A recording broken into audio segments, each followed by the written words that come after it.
This is National Native News. I'm Antonia Gonzalez.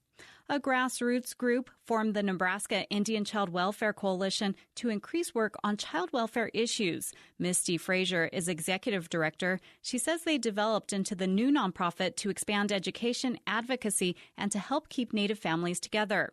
Frazier says the need is great in Nebraska, where Native American children are disproportionately represented in the child welfare system. We're still hearing a lot of the same things, like there are relatives that are able and willing to take the children, but, they go through all of the processes that they need to go through, background checks, home studies, and all of that, but they're still not able to get their children sometimes, or maybe they have the children and then they get removed from them and they get placed outside of the home for whatever reason and they're not told why.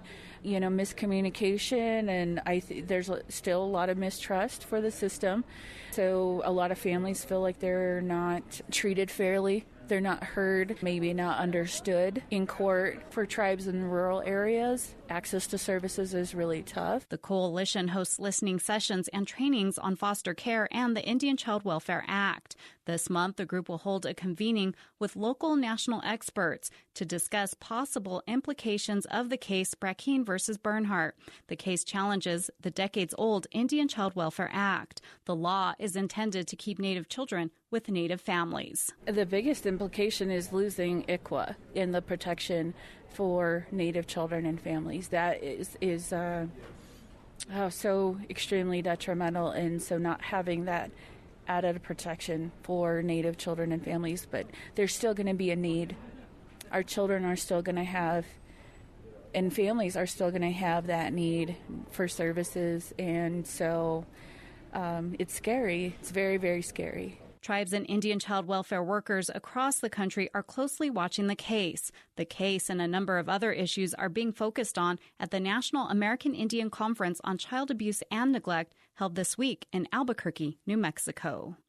Leaders of the Navajo Nation signed a proclamation Tuesday declaring clean energy development as the tribe's priority. Leaders say they will pursue clean renewable energy development on Navajo land. Navajo Nation President Jonathan Nez spoke at the signing ceremony in Window Rock, Arizona.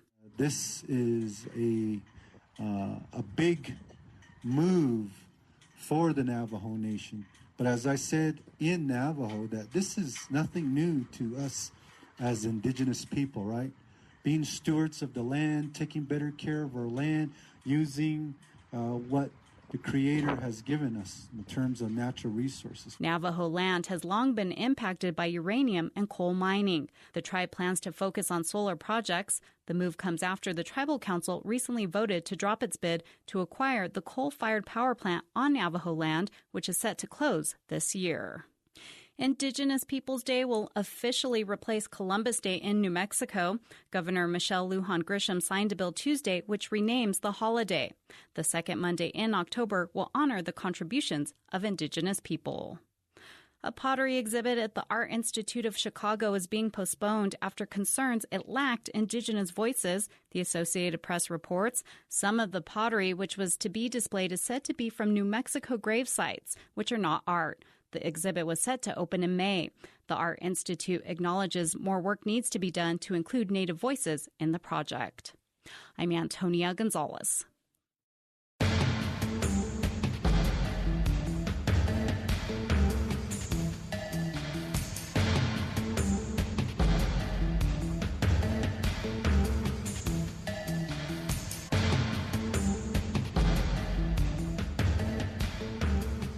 National Native News is produced by Koahnic Broadcast Corporation with funding by the Corporation for Public Broadcasting.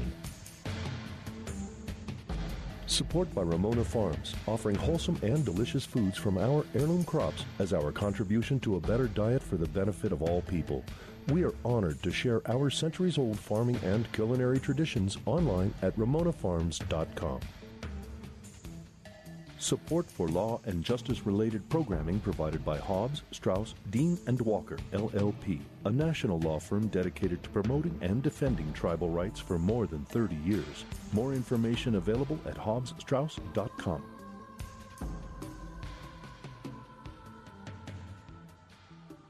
Native Voice One, the Native American Radio Network.